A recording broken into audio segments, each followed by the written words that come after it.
Jim Carrey has been dropping clues for years, and honestly, it's about time we noticed.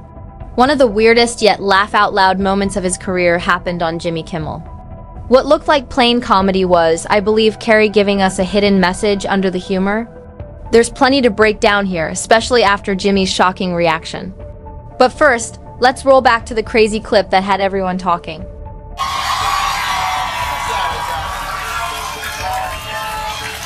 Is that a gang sign? Have you, Oh, like you don't know what it is. You don't know what that is. I have no idea. You don't know. Jimmy Fallon doesn't know. David Letterman doesn't know. We don't know. All the comics and show business don't know what this is. Right? Jimmy went from laughing to looking uneasy quicker than you can say cut to break. You can almost read his face saying, "Hold on, what did he just suggest?" Don't worry, we're not turning this into a wild theory about secret signs. I think Carrey was hinting at something darker and more subtle than hidden clubs. He's been quietly annoyed with Hollywood's shiny circus for years.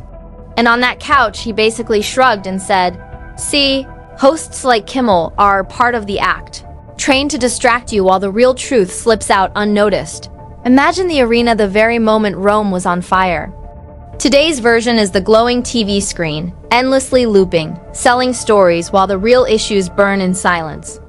I'm sick and tired of the secrets and the lies. It is the secret symbol of the Illuminati, and you're a part of it, and it is the all-mocking tongue. Oh. I like it. It's the symbol of the all-mocking tongue. And I'm sick of it. I want everybody to be in on the joke, man. You know what I mean?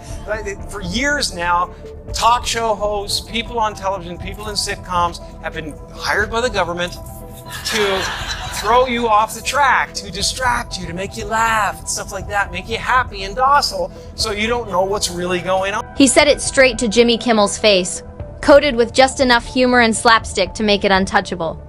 When comedy delivers the message, the truth slides past every defense. For anyone following Jim Carrey's path, this was no shock. The once wild comic has shifted into a calmer, more thoughtful man consumed with life's biggest puzzles. He's chasing meaning in a world addicted to noise, a chance most never reach because they're buried in shallow shows, cheap politics, and empty diversions. And where do those diversions come from? The very business he spent decades inside. As Carrey once said, "I wish everybody could get rich and famous and do everything they ever dreamed of so they can see that it's not the answer." So, is this really aimed at Jimmy Kimmel himself? Probably not. But Kimmel is clearly part of a bigger system, a circle of cultural voices guided and pushed by forces above their pay grade. Late-night comedy has twisted into something darker. Indoctrination dressed as humor, propaganda inside a monologue, ideology hidden behind applause. From the pandemic to the war in Ukraine to the fiercest social fights, the playbook hasn't changed. Obey the line, push the script, and sell it as kindness. And if that sounds extreme, just watch this troubling clip from Kimmel years ago. It's the perfect proof of how easily someone can drop a shocking remark, so long as it's from the approved side of politics. Dr. Fauci said that if hospitals get any more overcrowded, they're going to have to make some very tough choices about who gets an ICU bed. That choice doesn't seem so tough to me. Vaccinated person having a heart attack? Yes, come right on in. We'll take care of you. Unvaccinated guy who gobbled horse goo? Rest in peace, Wheezy. The poison control centers have seen this spike in calls from people taking this livestock medicine to fight the coronavirus, but they won't take the vaccine, which is crazy. It's like if you're a vegan and you're just like, "No, I don't want a hamburger. Give me that can of Alpo." And I doubt anyone else could have slipped in a remark that harsh, especially during a pandemic. But Jimmy Kimmel in recent years has leaned hard into being the guy planted on one side of the political line, happily mocking the other. Sure, it brings headlines and clips that spread across social media, but respect. That's a currency Jim Carrey doesn't hand out so easily. What stands out is how smoothly Kimmel steps into hot topics without ever feeling real pushback from producers. That's not chance. That's protection. He's part of a media circle that always plays with a safety net. And it's exactly that shield that makes someone like Jim Carrey raise questions. Why do certain figures get a free ride? Maybe because when you're serving the emperor, the circus is always welcome. After all, it keeps the restless crowd laughing while the empire carries on as it wishes. And that's the very sleep Carrey keeps warning us to wake up from. To prove the point, here's another recent clip. Jimmy Kimmel tossing out unkind lines about Donald Trump's death and getting nothing but cheers from his audience. Those 3 judges he appointed to the Supreme Court take this case and rule against him. He is going to blow a whale-sized windmill out of his... I mean, it might actually... This could be it. Sometimes I wonder, once Trump is gone and buried on the 18th hole of one of his golf courses, will things get better, or will we have a whole new crop of MAGA brains to deal with? I doubt anyone else could have pulled off a remark that sharp, especially in the height of a pandemic. But Jimmy Kimmel has in recent years leaned hard into being the host who plants himself on one side of the political fence, proudly mocking the other. Sure, it sparks headlines and clips passed around on social media, but respect?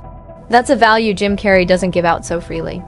What's striking is how smoothly Kimmel slips into risky ground without ever facing pushback from producers. That's not chance. That's cover. He's part of a media class that performs with a built-in safety net. And it's exactly that shield that makes someone like Jim Carrey take notice. Why do certain voices get a free pass?